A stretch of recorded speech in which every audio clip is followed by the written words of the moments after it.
Assalamualaikum warahmatullahi wabarakatuh. Selamat datang kembali di channel Pen Invasion, channel yang menyuguhkan video cerita bergambar seputar misteri. Simak terus video dari kami.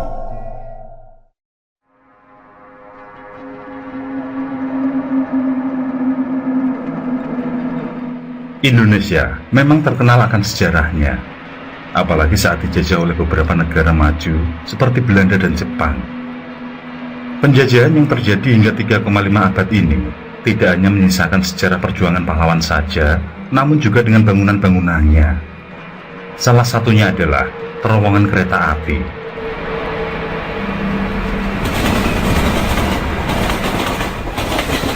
Indonesia sendiri memiliki sekitar 19 terowongan kereta yang dibangun sejak zaman Belanda hingga setelah Indonesia merdeka.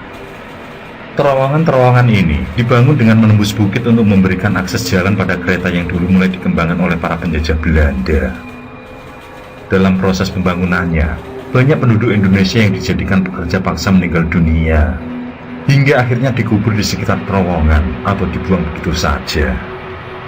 Akibat perbuatan tersebut, terowongan-terowongan ini pun menjadi tempat paling angker. Konon katanya, sering terlihat penampakan sejenis makhluk astral yang tidak kasat mata. Terowongan yang sebagian besar masih aktif ini pun menjadi sarang makhluk astral yang konon sering menampakkan diri dan mengganggu orang yang kebetulan lewat, bahkan sampai menyelakakannya. Inilah beberapa terowongan yang diyakini angker oleh warga setempat maupun para pengguna kereta api.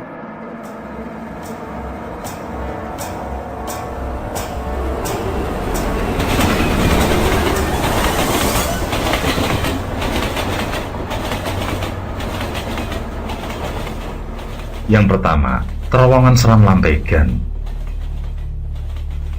Terowongan kereta api Lambegan terletak di Desa Cibogor, Kabupaten Cianjur. Sementara ini, terowongan Lambegan hanya dilalui kereta api yang melayani jalur Sukabumi dan Cianjur.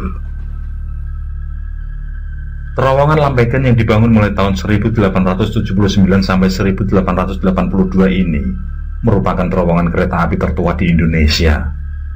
Pembuatan terowongan sepanjang 686 meter ini terlaksana berkat kerjasama antar SS, yakni perusahaan kereta api milik pemerintah Hindia Belanda, dengan pengusaha perkebunan di daerah Cianjur yang bernama Van Beckham. Juragan perkebunan itu mau membantu SS dengan pertimbangan bahwa jalur kereta api akan mendukung pengangkutan hasil perkebunan. Pembangunan pun dilaksanakan, yang dimulai dari Bukit Gunung Keneng di Desa Cibogor. Bukit tersebut dibobol untuk dimulai membangun terowongan. Van Beckham mengerahkan sejumlah pekerja untuk menggali perbukitan tersebut dari dua arah yang berlawanan hingga tersambung. Pada masa pembangunannya, banyak nyawa melayang karena kecelakaan tertimpa reruntuhan, baik dari pihak pekerja Indonesia maupun penjajah Belanda. Setelah selesai dibangun, Van Beckham menyelenggarakan pesta dengan mengundang kelompok kesenian ronggeng dengan penari terkemuka berparas cantik bersama Nyi Sadeya. Penampilan jaipongan itu digelar pada malam hari sampai lewat tengah malam. Paras yang cantik serta kemolekan tubuh yang dibalut kebaya merah membuat para penonton, terutama para petinggi dari Belanda, terpukau. Terlebih Nyi Sadeya memang terampil dalam menari jaipongan, sehingga penampilannya menjadi pusat perhatian. Namun hal aneh terjadi pada malam itu. Seusai tampil, Nyi Sadeya tiba-tiba menghilang tanpa jejak. Penari yang turun dari arah belakang panggung yang tepat berada di mulut terowongan itu tidak menampakkan diri. Alhasil, hilangnya Nyi Sadeya membuat semua yang hadir dalam acara tersebut panik. Sempat dilakukan pencarian dengan menyisir lokasi sekitar, tapi Nyi Sadeya tetap tidak ditemukan. Warga pun percaya apabila Nyi Sadeya diculik ke alam gaib oleh sosok Tuan Bokman, yakni orang Belanda petinggi perkebunan yang sudah meninggal sejak lama. Usai menghilang secara misterius, sosok Nyi Sadeya kerap menampakkan diri dengan pakaian yang sama saat terakhir kali tampil, yakni berkebaya merah. Sampai saat ini pun masih banyak yang bersaksi melihat sosok Nyi Sadeya yang terkadang menampakkan diri, baik melintas di jalan kereta, melintasi terowongan saat malam hari, ataupun berada di sekitar perkampungan. Selain penampakan Nisadia yang melegenda, terowongan Lambaigan juga menjadi mistis karena sering terdengar teriakan yang memekakan telinga. Teriakan tanpa wujud yang bersumber dari terowongan sering kali terdengar baik di siang hari maupun di malam hari. Terowongan yang dikenal angker yang kedua adalah terowongan angker Sasak Saat. Terowongan ini berada di daerah Cikalong Wetan, Kabupaten Bandung Barat, yang terletak di antara stasiun Sasak Saat dan stasiun Maswati. Kereta api Pangandaran yang melayani Jakarta Banjar nantinya akan melewati terowongan ini, yang dibangun pada awal abad ke-20, tepatnya 1902 sampai 1903 atas perintah penjajah Belanda. Dengan panjang sekitar 949 meter, terowongan Sasak Saat merupakan terowongan kereta api aktif terpanjang di Indonesia. Terowongan ini juga dikenal oleh masyarakat memiliki banyak sekali kisah seramnya. Satu dari banyak cerita seram yang berkembang itu, diantaranya adalah kerap tercium bau amis darah oleh penumpang kereta ketika melintasi terowongan tersebut. Dari sejarahnya, sebelum terowongan ini dibangun terlebih dahulu diadakan upacara pemberian sesajen. Upacara yang diusulkan para tetua itu bertujuan agar pembangunannya tidak menimbulkan hal-hal yang tidak diinginkan.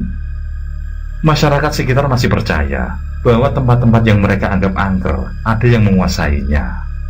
Tapi ternyata usaha tersebut tetap menimbulkan banyak korban dari para pekerja. Dari kisah dan cerita yang beredar, terowongan dengan dinding tebal mirip benteng perang itu sudah memakan banyak korban.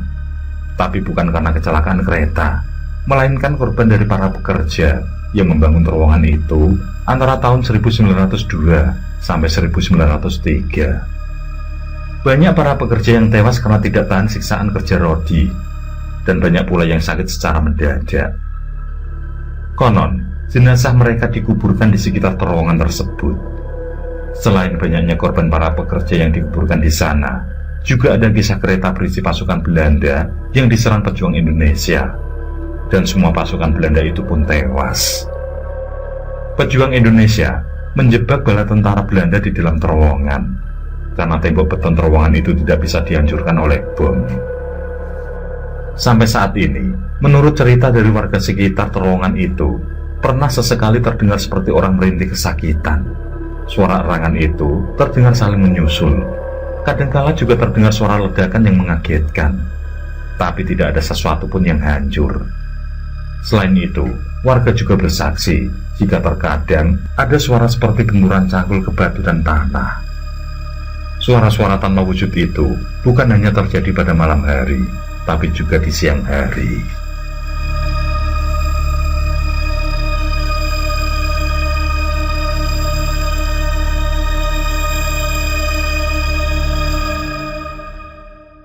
Terowongan angker selanjutnya adalah terowongan Casablanca. Warga Jakarta sudah pasti tidak asing lagi dengan salah satu jalan paling tersohor di ibu kota ini, yaitu terowongan Casablanca. Lokasinya sendiri terletak di bawah Jalan Kuningan, daerah Jakarta Selatan, tepatnya di jalur penghubung dua arah antara Jatinegara dan Sudirman. Dalam sejarahnya, terowongan Casablanca merupakan tempat pemakaman umum, tepatnya di wilayah Menteng Pulo.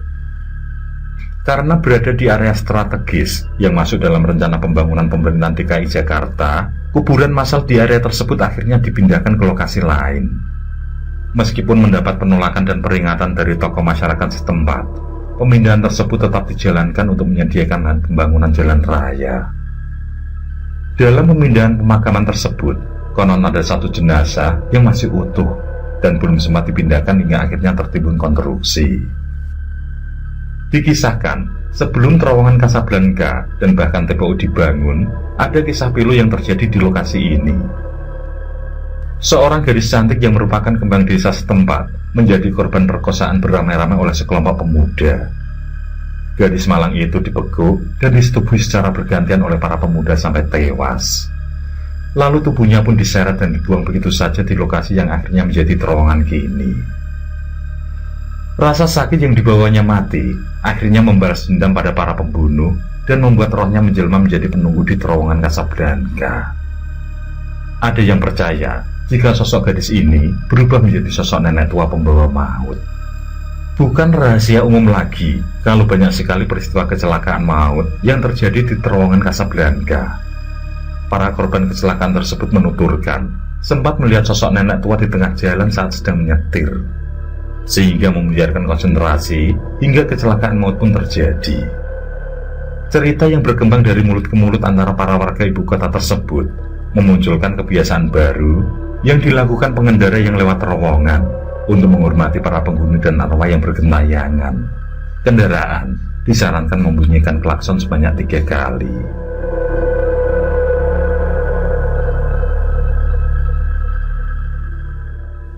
Terowongan angker yang keempat adalah terowongan ijo. Terowongan ijo dibangun pada sekitar 2 dekade akhir abad 19 atau tahun 1880-an. Terowongan ijo adalah salah satu terowongan kereta api legendaris yang ada di Indonesia. Terowongan yang terletak di Desa Bumi Agung, Kecamatan Rowokele, Kabupaten Kebumen tersebut menghubungkan Stasiun Ijo dan Stasiun Gombong, yang merupakan daerah operasi 5 Purwokerto.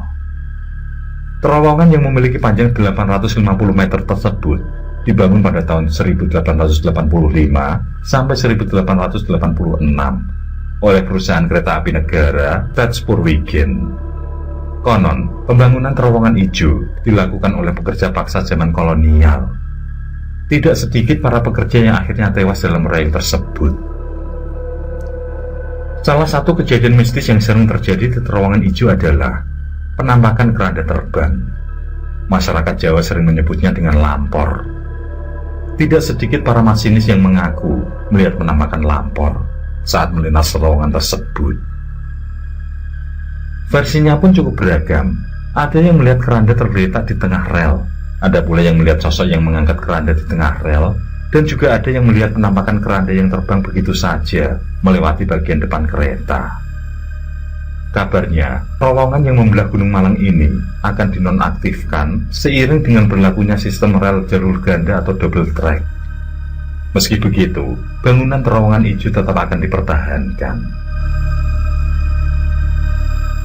Selanjutnya, terowongan angker kelima adalah terowongan Eka Bakti Karya.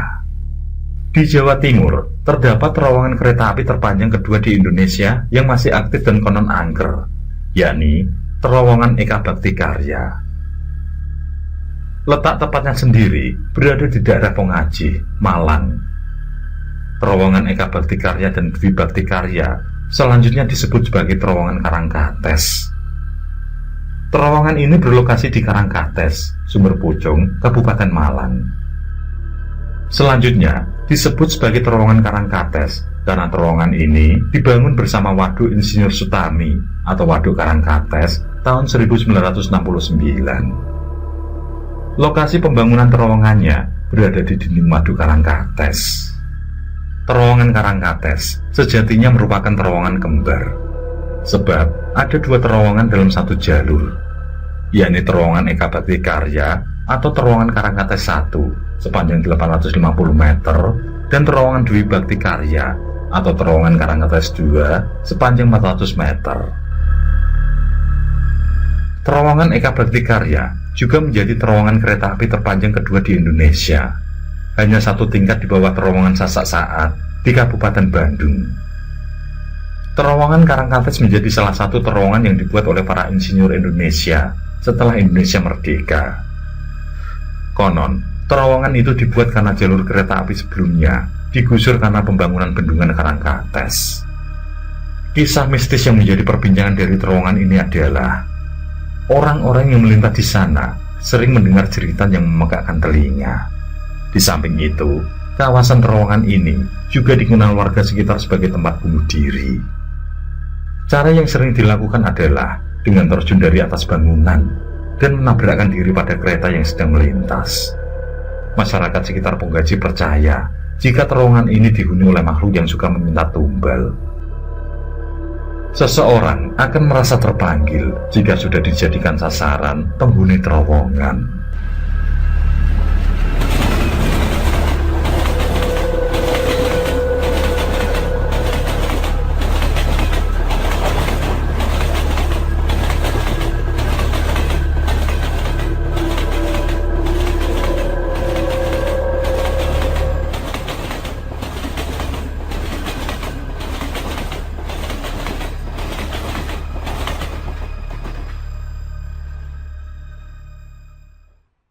Oke, terima kasih. Semoga kawan-kawan terhibur, dan untuk ke depan, semoga channel ini bisa lebih baik lagi. Akhirul kalam, wassalamualaikum warahmatullahi wabarakatuh.